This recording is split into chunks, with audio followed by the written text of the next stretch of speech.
সনাতন ধর্মাবলম্বীদের মনে আনন্দের জোয়ার। সবচেয়ে ধর্মীয় উৎসব করান আছে দরজায়। 4 দিন পর শুরু হচ্ছে শারদীয় দুর্গাপূজা। উৎসবকে ঘিরে ব্রাহ্মণবাড়িয়া সাজ রব। প্রতিমা সাজাতে দিনরাত ব্যস্ত সময় পার করছেন শিল্পীরা। রাতের দিনে এখন ঘুম খাওয়ার কোনো হিসাব নেই। আমরা এখন রাত দিন কাজ করতেছি, রং তুলির কাজ। পূজা উদযাপন পরিষদের তথ্য মতে এবছর ব্রাহ্মণবাড়িয়া জেলায় 522টি পূজা মণ্ডপে হবে দুর্গাপূজা। উৎসবে নিরাপত্তা ও শৃঙ্খলা বজায় রাখতে সব ধরনের উদ্যোগের কথা জানান সংশ্লিষ্টরা। বিভিন্ন আইন শৃঙ্খলা বাহিনীর সাথে আমরা দফায় দফায় বৈঠক করেছি।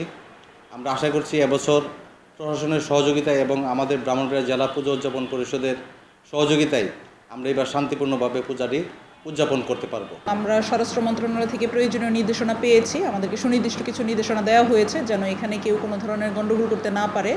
তো আমরা যাবতীয় প্রস্তুতি সম্পন্ন করেছি। আগামী 9 অক্টোবর ষষ্ঠী পূজার মধ্য দিয়ে শুরু হবে দুর্গাপূজার আনুষ্ঠানিকতা। আর 13 অক্টোবর বিসর্জনের মাধ্যমে শেষ হবে এবছরের দুর্গোৎসব।